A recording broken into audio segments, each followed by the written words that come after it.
3D Thermal Color Changing Leaf Acrylic Nail Art Tutorial by Hotpinkzebrapolish.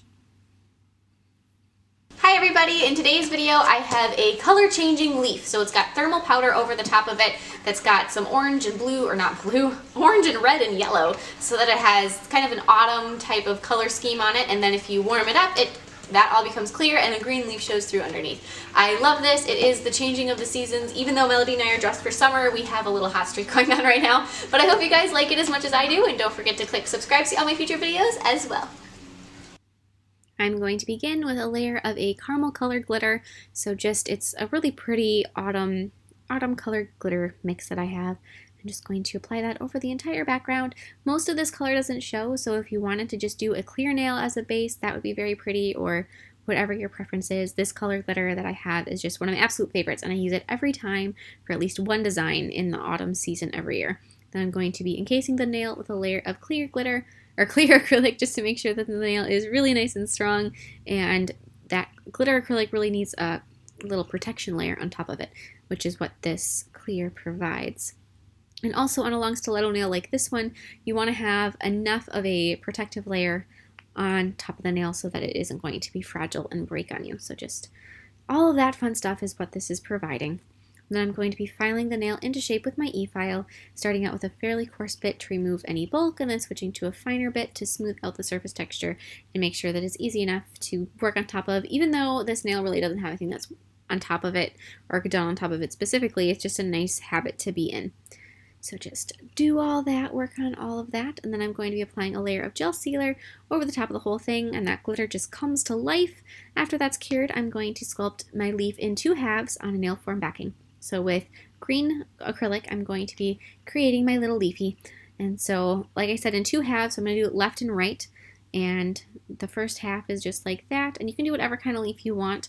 Mine is kind of maple leaf-esque, but it's not quite as wide as a maple leaf is, so it isn't really a maple leaf. I don't know what kind it is. As long as it looks like a leaf, you're good. It doesn't have to be a specific species. But then I'm going to have the first half done, and I'm going to do my best to mirror it for a second half of the leaf. So try to keep in mind how much acrylic you use for the first half, and then try to pull the shape into as close to a symmetrical piece as you can.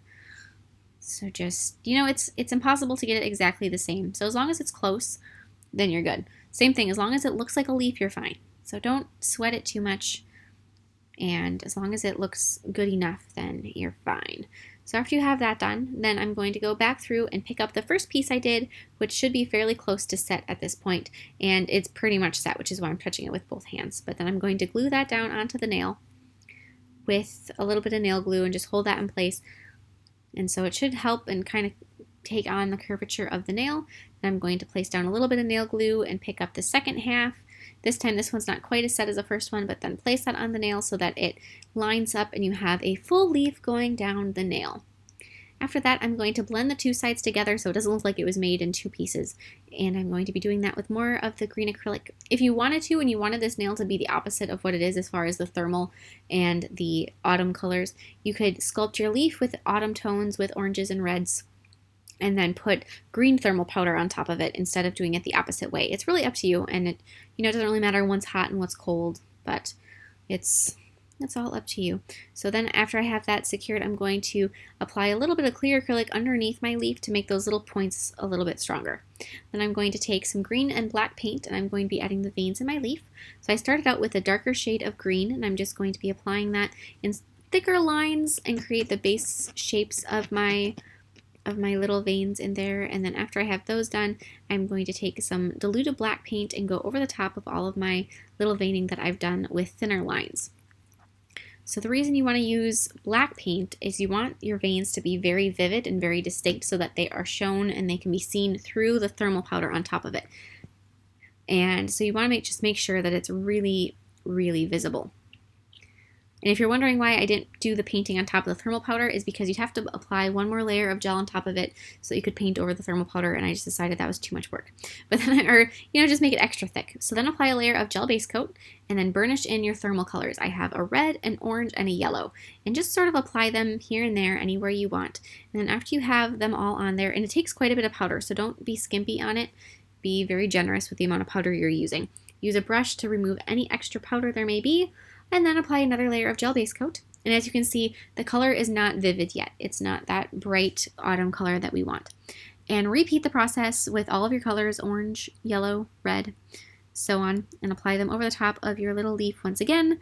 Dust it, apply more where it's needed, and then another layer of base coat.